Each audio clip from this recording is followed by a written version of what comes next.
Was this the most corrupt official in Imperial Chinese history? Heshen was an official of the Qing dynasty who had been described as being the most corrupt official in Chinese history, having acquired an estimated fortune of 1.1 billion taels of silver, equal to about $270 billion during his career. In this video, we look at the life of this corrupt official who is remembered as one of the richest men in history. Heshen was born into the Manchu Niohuru clan in July 1750 and in his adult life was favoured by the Qianlong Emperor.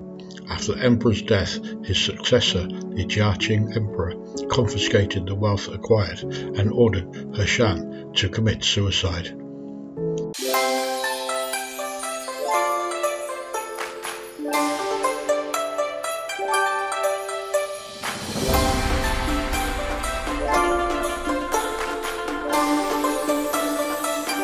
Ascendance to power. Heshen was the son of a Manchu military officer and studied at a school for aristocratic Manchu boys. Heshen's mother died when he was young, and he and his brother reportedly had a hard time under the control of his stepmother. Despite this hardship, Heshen was an excellent student, learning the languages of Mandarin, Manchu, Mongolian, and Tibetan. In 1772, Heshen began work in the Imperial Palace, first appointed as an Imperial bodyguard positioned at the gates of the Forbidden City. Within a year of this employment, Heshen was promoted to Vice President of the Ministry of Revenue, and just 2 months later he was assigned to the position of Grand Councillor. A further 3 months later, after that appointment, he was promoted again to the position of Minister of the Imperial Household Department, a post usually only given to the most meritorious officials. In 1777, at the age of 27, Heshen was given the privilege of riding a horse within the Forbidden City. This prestigious privilege was, until then, only given to high-ranking elderly officials.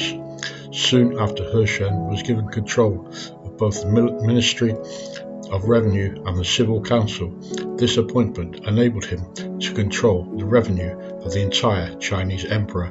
Heshen then appointed his own loyal henchmen into the most important posts. Heshen's stronghold on the Qianlong Emperor was further strengthened when, in 1790, his son was married to the emperor's 10th and favourite daughter, He Xiao. This marriage further helped secure Heshen's already apparent favour as he gained greater freedom to act on his financial benefit. Heshen then became openly corrupt, while practicing extortion on a scale never seen before in China.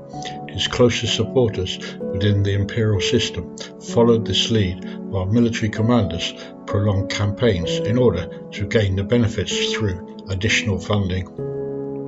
Heshen's power and official posts included that of Grand Councillor, which enabled him to regularly steal public funds and tax revenue.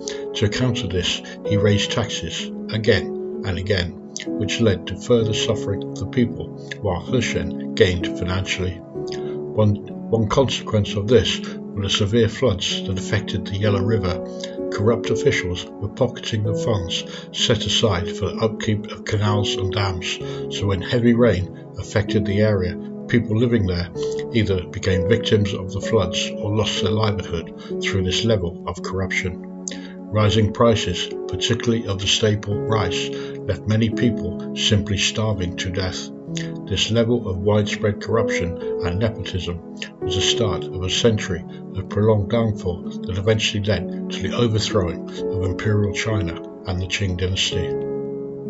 Downfall and suicide. In February 1796, the Qianlong Emperor abdicated after ruling for 60 years out of respect for his grandfather, the Manchu Emperor, who ruled for 61 years, so as to avoid usurping his grandfather as the longest reigning Qing Emperor. Upon the Emperor's abdication, the range and damage of Heshen's corruption became evidently clear. However, while Qianlong continued to rule China under the title of Taishang Huan, or retired emperor, his successor, the Jiaqing Emperor, was unable to prosecute. Qianlong died on the 7th of February 1799, and just 5 days later Heshen was arrested along with minister Du Daozhao. Declared guilty by an imperial edict, Heshen was condemned to death by slow slicing, but Heshen was spared this dishonourable death if he chose to commit suicide. Heshen was given a rope of golden silk and committed this final act on the 22nd of February.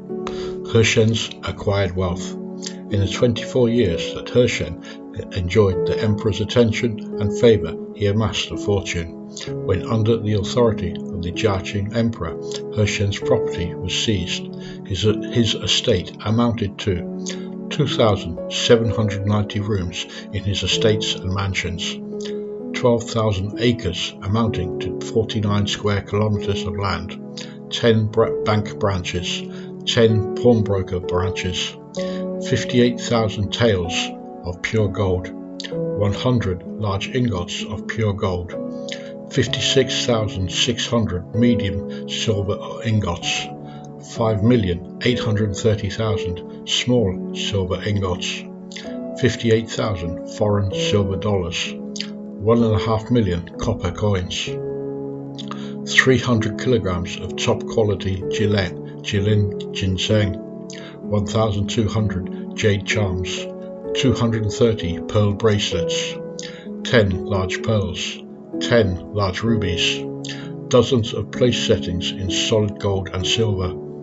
14,300 bolts of fine silk, 20,000 sheets of fine sheep wool, 550 fox hides, 850 raccoon hides, 56,000 sheep and cattle hides, 7,000 sets of fine clothing, 361,000 bronze and tin vases and vessels, 100,000 porcelain vessels made by famous painters, 24,000 highly decorative solid gold beds, each with 8 different types of inlaid gemstones, 460 high-quality European clocks. The enormous haul of confiscated items was estimated as being worth 1,100 million taels of silver. This was estimated to be equal to the imperial revenue of the Qing government for 15 years. Even Heshen's chief butler, Liu Chuan, had treasure worth 240,000 silver taels in his private quarters. Heshen was charged by the Jiaqing Emperor with 20 crimes, including abuses of power, disrespecting imperial prerogatives, and hoarding wealth. Alternative views. It could be argued that Heshen's wealth was largely from gifts of the Qianlong Emperor, not from corrupt actions. The view of Heshen as a corrupt official originated after his death and from documents in Qing dynasty historical archives. Only the emperor had the authority to determine what content was to be kept in those archives, which raises the possibility of bias against Heshen. Heshen, as a powerful official, threatened the authority of the Jiaqing Emperor.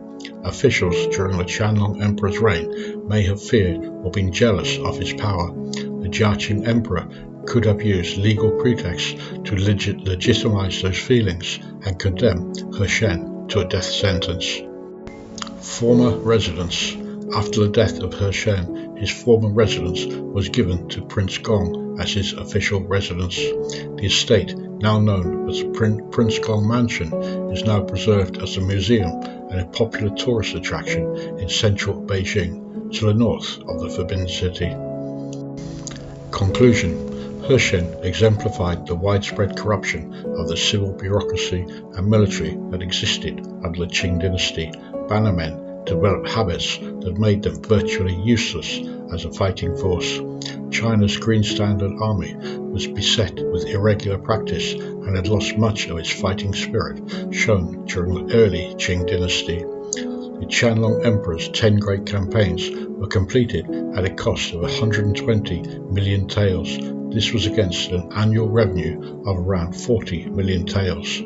That annual total was depressed further by embezzlements from corrupt officials such as Heshen. Those levels of massive government spending and corruption eventually led to the financial instability faced during the latter years of the Qing dynasty. That brings us to the end of this video, highlighting a period of Chinese history and a character that exemplified the level of corruption and greed that occurred during this period of the Qing dynasty. If you've enjoyed watching and has shown you a little detail of life and events here in China, then your subscribing to my channel would mean a lot to me. Thank you for watching. Make sure you click on the link to the next video, and until the next time, goodbye for now.